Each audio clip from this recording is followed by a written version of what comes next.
What's going on, everyone? Kim Becker and Ryan Blackburn here for probably the most important AMA so far this season. Ryan, the Nuggets, a huge win last night in Game 2, 108-103. They now head to LA 2-0 on the series. We've got a lot of questions, a lot to address on this one. First of all, thanks so much for doing this because I know you are exhausted. You're also going to Los Angeles tomorrow morning, so we're squeezing this one in for the people. We're doing our best. Kim, thank you so much for having me on once again. This has been it's been tough. Not gonna lie, this is the grind season for the NBA playoffs. But I mean, I'm more than happy to do it. How many people would trade with where I'm at right now, with where covering the Nuggets at this stage of the playoffs? Like, how crazy is that? I know. I mean, the opportunity that the Nuggets have right now to get this one done, and the opportunity us in the media here in Denver have to be able to follow it and cover it so close up is very, very special. And we're not losing sight of that one. So thank you to everybody that sent your questions in. We'll get right to it because I know you've got a lot of thoughts on this one, a lot of insight, and I'm excited to hear what you think about some of these questions. So the first one, I think I'm dumb, sent this in. This is literally, I guess, what they're calling themselves. You're not, okay? I'm going to say that right now. The question is, why do I still get angry at Jamal Murray when he has a bad half? It was very apt, very, very apt question and username for this particular question. It's tough because Jamal sometimes he doesn't play his best. Sometimes he doesn't play his best in the first half, and sometimes he doesn't show up at the proper time at the beginning of the game to set Denver up for the best opportunity possible to win. But he always shows up on time, and there's no doubt in my mind this is no better example than Game 2, where he has 23 points in the fourth quarter, 37 on the night, helping Denver claim a victory from the jaws of defeat. It definitely didn't feel like Denver was going to win that game for much of this one. And Jamal was part of that. Like, he started the game 3 of 15. He wasn't good. He made some weird defensive plays. Like, there was a lot going on that I was a little bit confused about. But Jamal, this is just who he is. He rises to the moment. He rises to the occasion. And his ability to kind of table all of the bad stuff that happened earlier on in the game and then turn into prime Michael Jordan and Kobe Bryant, that's a pretty cool trait to have. And the Nuggets, I mean, they are very, very needed when it comes to what Jamal Murray, what he actually does. Like, if he doesn't do what he does, Denver's tied 1-1. They don't have a prayer. And the LA has all the momentum heading into games in Los Angeles. Now, Jamal Murray helps Denver steal it, and Denver's up 2-0. And that's the most important thing, is it doesn't necessarily matter how they got it, but they ultimately got it done. And then Jamal's just a big part of that. It's just who he is.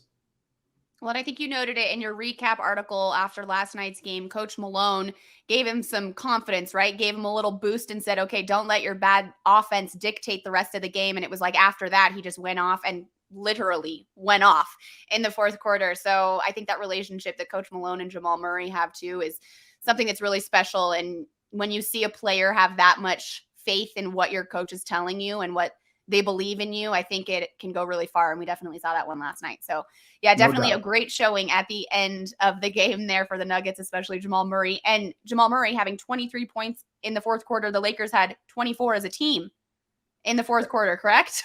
It's crazy. Sometimes the stats, they will do it justice. And that felt like Jamal Murray was taking on the entire Lakers organization by himself. And he has the opportunity to talk all he wants now. He said bang to Mike Breen when he was in the midst of making a big time 3-pointer. Like, he really enjoys this moment. He really enjoys the competition and the pressure. And that's just who he is. That's who he's built himself upon.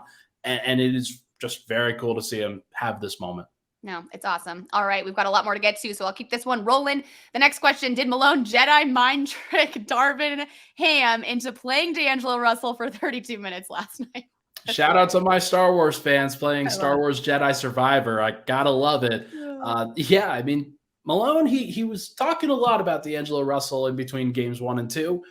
Said that part of Denver's game plan was to try to go at D'Angelo Russell, said that was a big storyline for the Lakers, how they were going to handle D'Angelo Russell's minutes. Darvin Ham, maybe he took the bait. Maybe he took the bait just a little bit and decided, okay, we're going to keep D'Angelo Russell in the starting group, despite the fact that it may not be the best thing for the team.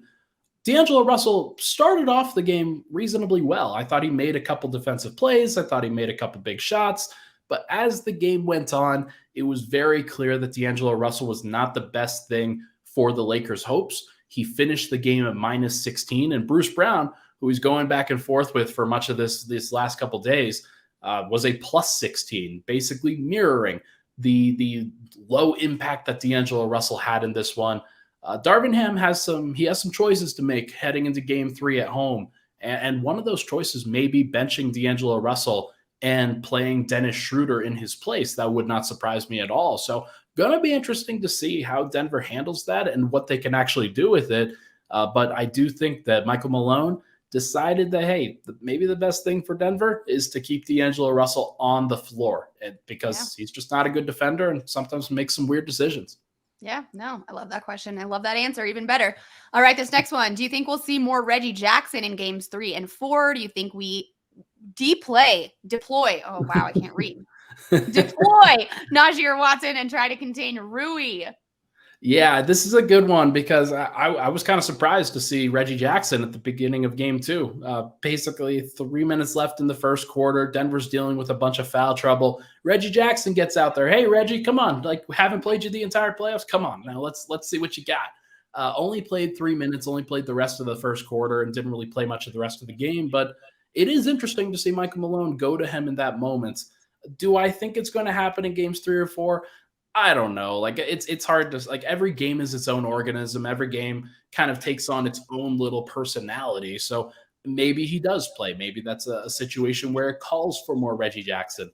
I kind of doubt it just because of how much mismatch hunting, how much teams like the Lakers are trying to pick on Denver's biggest weaknesses. Reggie Jackson's not a great defender. So maybe if LeBron isn't out there, maybe that's a good time for Reggie Jackson to play. And that's exactly what the Nuggets did in games 3 and 4, or in game 2. Maybe they could do the same in 3 and 4. As for containing Rui Hachimura, like he was unbelievable last night and was really, really great in game 1 as well. Having somebody who can match up with him physically is a good idea. Jeff Green has not played a great game so far in this Western Conference Finals. Maybe there is an opportunity to sub him out and put in Zeke Naji. Maybe it's putting in Peyton Watson. I don't know if that's the answer, but I do think that Denver needs a little bit more size off that bench if Rui Hachimura is going to continue to come off the bench. I think he might start, but it will be interesting to see what he ultimately does and whether Denver can match up with that. Yeah. All right, cool. All right. Well, kind of sticking on the same theme here for some of these questions. This next one from the NBA Chicken. Do you expect any changes in the Lakers lineup in game 3, starting Rui and Vando, Malik Beasley? What do you think? Yeah, this is one where if you're the Lakers, you now have the pressure on you. You now have, after Denver, even if you felt like you could have won both games 1 and 2, you didn't. And so now the Lakers, they have to win game 3. If they go down 3-0, then it's a wrap. Nobody's ever come back from 3-0, knock on wood. I do think that in general, the Lakers are going to try some things and they may decide, hey, we've got to change our tune a little bit. Now, what I will say is that the Nuggets starters did not play well at the beginning of the first and third quarters. What the Lakers did in that starting lineup, I think actually worked. It was the rest of the game. It was the rest of the first quarter and second quarter, and then the rest of the third quarter and fourth quarter where Denver was able to kind of make up some of that ground. But the actual starting lineup that they put out there with D'Angelo Russell, Austin Reeves, LeBron, Jared Vanderbilt, and Anthony Davis, all 5 of those guys, that lineup actually played pretty well. So maybe they don't change that lineup. Maybe they just look to kind of change up the rest of their rotation, or because Rui's playing as well as he is, because Vando had some success, maybe they just decide to go super big, play LeBron James at the 2, and just decide to go with Rui, Vando, and Anthony Davis to try to overwhelm the Nuggets. I don't think that that's the right call. I think that the Lakers have found a reasonable formula with their starting group, but you never know. Maybe they decide to change it up. Mm-hmm. Yeah, no, we love it. It's funny though, because it does kind of seem that the Lakers probably need to change their tune a little bit. I mean, heading into LA, right, of course, being at home at Crypto.com Arena, but they don't really want to have the same tune that they had the last 2 games here in Denver. So they're definitely going to need to change something up if they want to stay in this series. This next question from, literally Yeah. Yeah. Yeah.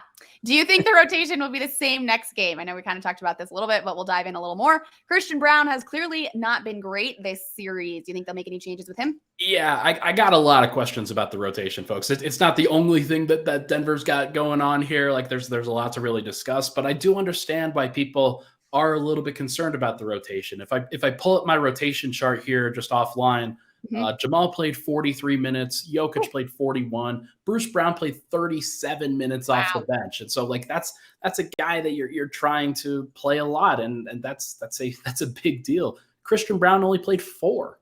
Maybe it was 5, but he played a very little amount in this game, and then played very little in game 1 as well. So he has to think about Michael Malone has to think about what he's getting from Christian Brown and what he needs from that bench spot.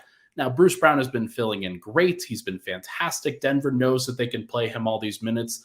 But what I will say is that the more minutes that Denver plays Jokic, Murray, Aaron Gordon, Bruce Brown, if they play those guys all upwards of high 30s to low 40s in the minutes count, then they're going to tire out. One of the things that the Nuggets need to find is, hey, can you get a 7th or 8th man to play a little bit more consistently, to give you a nice boost, a little bit of energy? It wouldn't surprise me if they go to a different player.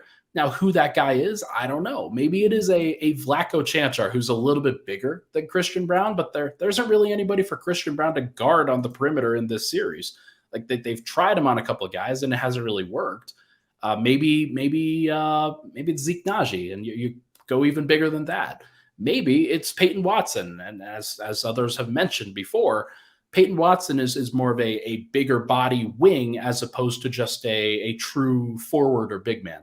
So we're going to have to see. But I think that Christian Brown, because of the lack of shooting, because the Lakers are kind of daring him to shoot on the offensive end, he's kind of clogging things up on that end of the floor. And then the defense hasn't been as impactful as it usually would be against other teams that have better like starting and star wings and star guards. And the Lakers just don't have that. So Yeah.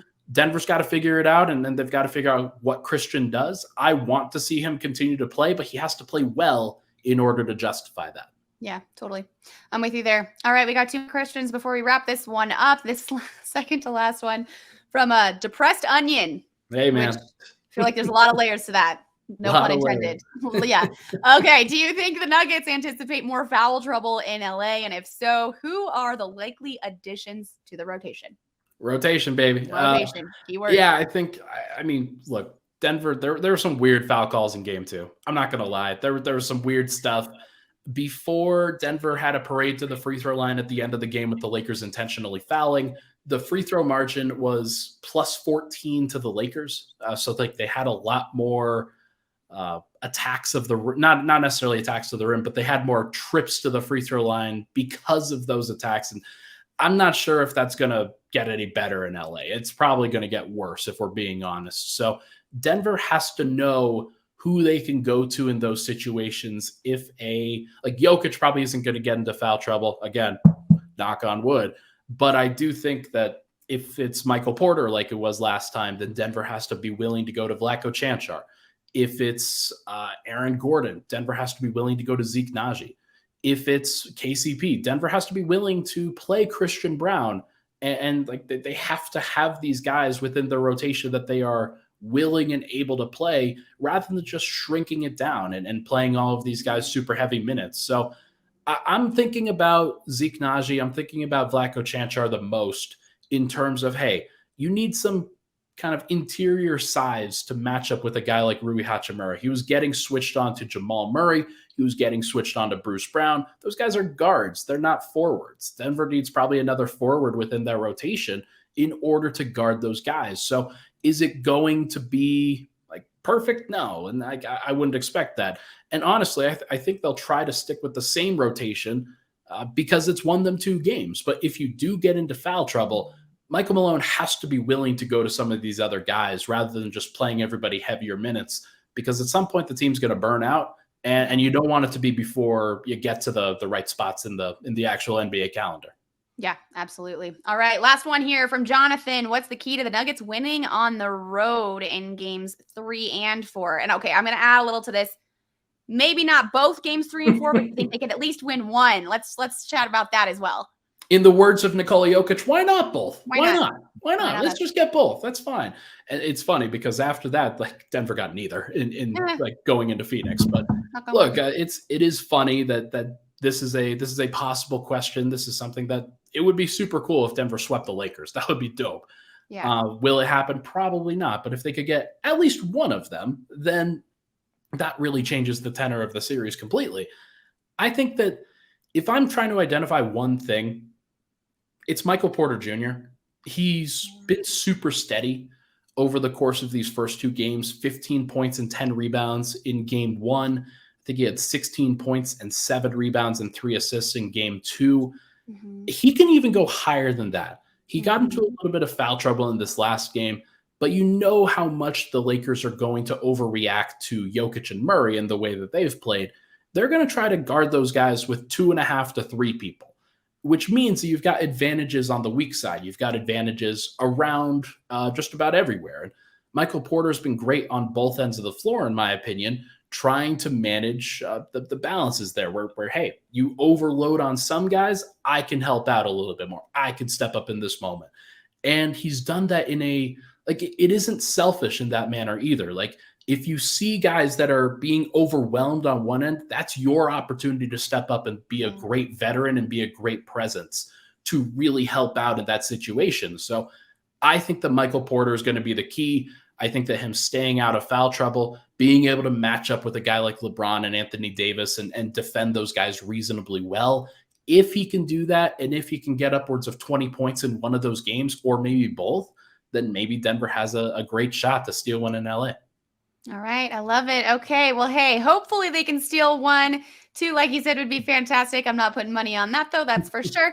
I do expect the Lakers to bring this to at least 5 or 6 games. But Ryan, have so much fun in LA for game 3 tomorrow. I'm assuming you're staying for game 4 as well. Yep. I'm going to stop by a food truck just for you. Food truck culture all over LA. I'm super excited for it. Should be great. But yeah, if you guys got any recommendations, leave them in the comments. I'll make sure to stop by.